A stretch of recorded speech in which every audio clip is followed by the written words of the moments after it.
Or Still currently. still lives there? Yeah, she's sleeping on the couch.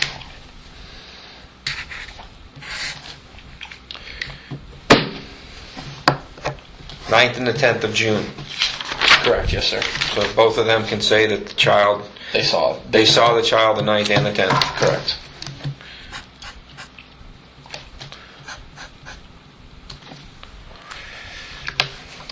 Eleventh, Casey officially changed his Facebook and told Ricardo that she was dating Tony. You say that Casey lived by the Facebook account. She lived by the MySpace and the Facebook.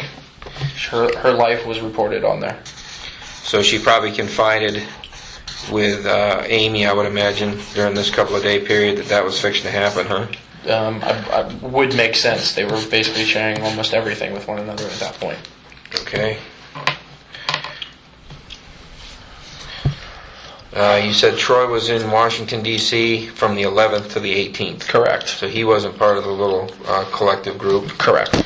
Amy and Ricardo went to Voyage nightclub the 11th. Night. Yes, no Casey. No Casey. And then on the 12th, Ricardo left for Tampa. Correct.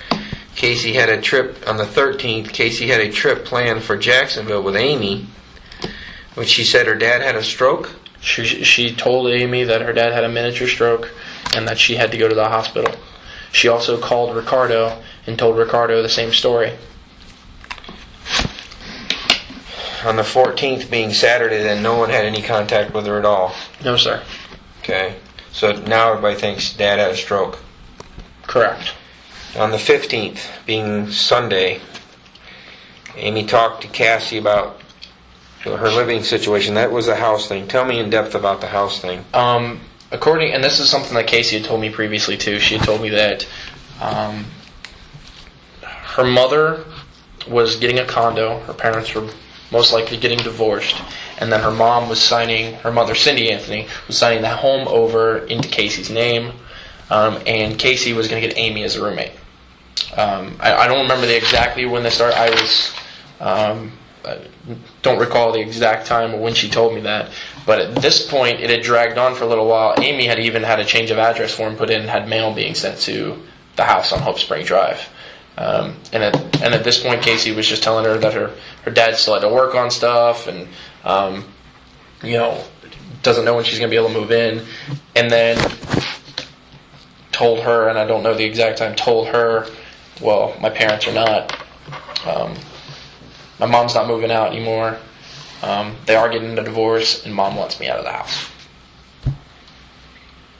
Okay. That's the whole housing situation. It's the whole thing that went down. I believe that conversation about Mom not moving out anymore and her whole falling out with Mom over this was, when you get to it, the 16-minute phone conversation I had with Casey. All right, we'll go to that. The 16th of June, you say that Casey called you. Correct. 16-minute talk. Well, if you check, I just want to make sure that she called me and I didn't call her.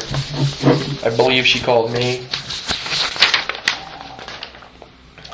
But I don't want to misquote myself. That's fine. Yeah, we had a long conversation. It was not a normal. That's a correct choice of words. Here we go. Yeah, I spoke with her. You called her? Yeah, 6:16. Okay. I had 16 minutes on here. Well, I don't know why I have 16. It should be 12-minute conversation. 12 minutes? Yeah, that's what I have highlighted here. I don't know why I highlighted. Okay. And you possibly heard the child in the background? It was not. Yeah, it was not unnormal to hear Caylee in the background whenever I was talking to Casey. What was the content of that conversation? The fact that her mom was no longer moving out anymore. Casey now had to find a place to live. That she couldn't stay at home. And that her parents were getting a divorce.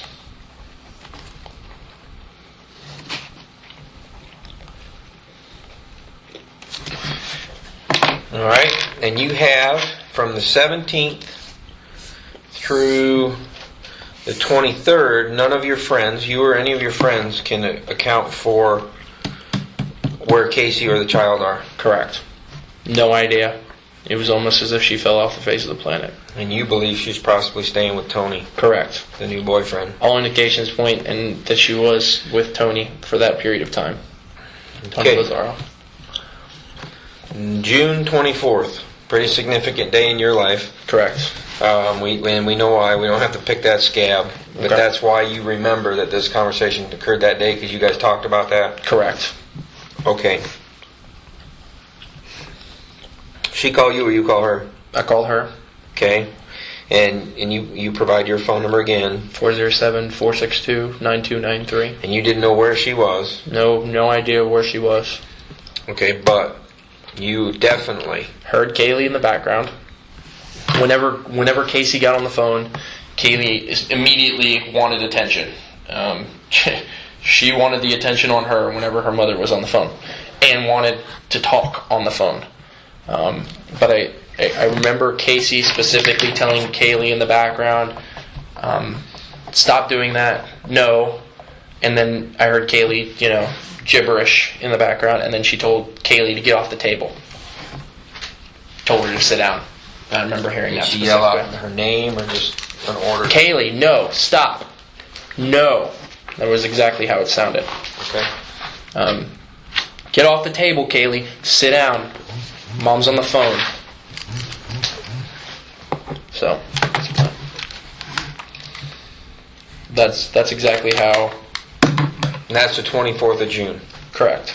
All right, now the 25th and the 26th, no contact. Nope. The 27th, Casey calls you, Correct. worried about you Right. due to your situation, Correct. Yes, sir. and she wanted you to go to Fusion. Correct. Yes, sir. I declined. And I asked her. Well, first I asked her, where's Caylee? Why, you're going to Fusion. At this point, I know that she had a falling out with her mother. Who's watching Caylee? And that's when she tells me Caylee is with the nanny at the beach. On the 27th. Correct. And as far as the nanny, that's when we touched upon. Do you know the nanny? Have you ever met the I've nanny? never met Zanny before, but I've heard the name Zanny for at least 6 months. 6 months. At least.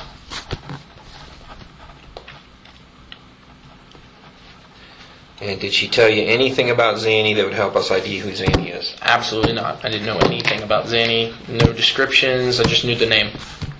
Okay, so there's possibly a Zanny, but we just don't know who she is. Correct. 28th. I received a phone call from Casey telling me that her car had run out of gas and she wanted to borrow a gas can from me. At the time, I was not... I was on... She said that her car was at 50 in Goldenrod and that she needed a gas can. 'Cause she knew I had one because I used to keep one in my truck. Okay. However, I was at my parents' house on the other side of town, and so there was no way I was going to be able to get over there and help her out. But we had a conversation about it, why she had run out of gas, what she was going to be able to do. And that was about the extent. It happened at 1:25. 1:25 p.m. Yes, sir.